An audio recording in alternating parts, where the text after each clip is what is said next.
Farrakhan. And when the poor listen to Farrakhan, whether they're poor white or poor black, it will produce a change in the way they think. Our government is wrong, and it needs to change. And if it will not change, then we need to get rid of it and put in a government that will guarantee the American people life, liberty, and the pursuit of happiness guaranteed by the Constitution. You're talking about Democrats, one of which who's running for president who lives in your very neighborhood. What do you think of him? I like him very much.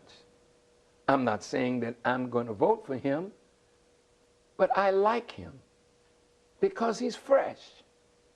He doesn't come with a lot of the baggage that those in politics, that have been in politics and been corrupted almost, or not almost, corrupted by it, sold out to the moneyed interests, sold out to the multinational corporations, sold out to the international bankers. So when you look at Bush, you think you're looking at the president.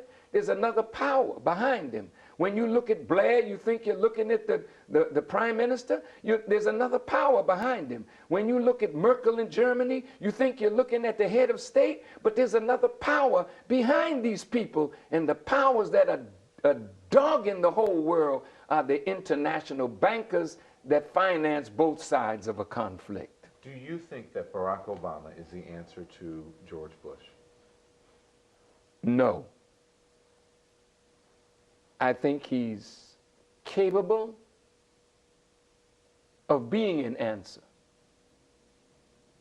But the powers that contend with presidents, I'll go back to President Jimmy Carter.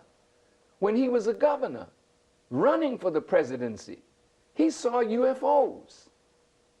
And he said when he became president, he was going to open the file, which is secret, held by the government. When he got in office, we didn't hear any more from him. People say things when they're running because they don't know the powers that really control the house that they're going to live in. And that's why Barack Obama is clean, he's fresh. But the powers are eating at him right now. The powers that want to control him are at him right now. And how can he get to be president unless he raises $100 million? And who of the poor people have $100 million to give him? And who will provide him with the money so he can contend with Mrs. Clinton and her big bank, or Giuliani and McCain and their growing bank?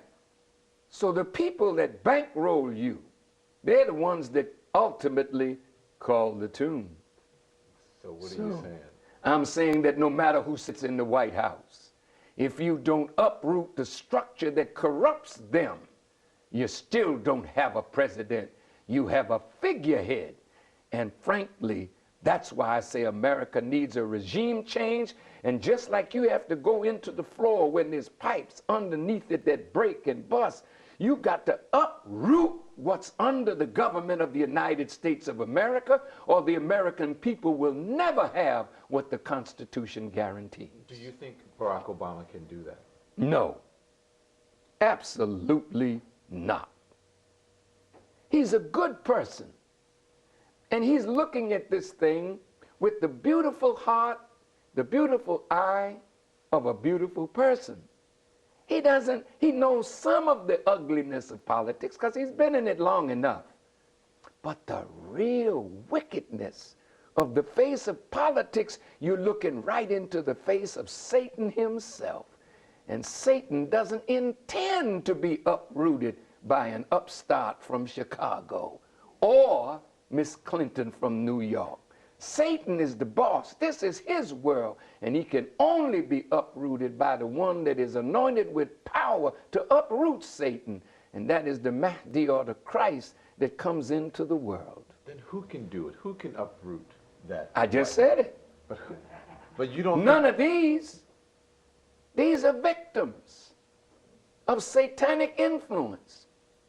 Religion is controlled by Satan. That's why religion is in the divisions in the Muslim world. That's Satan.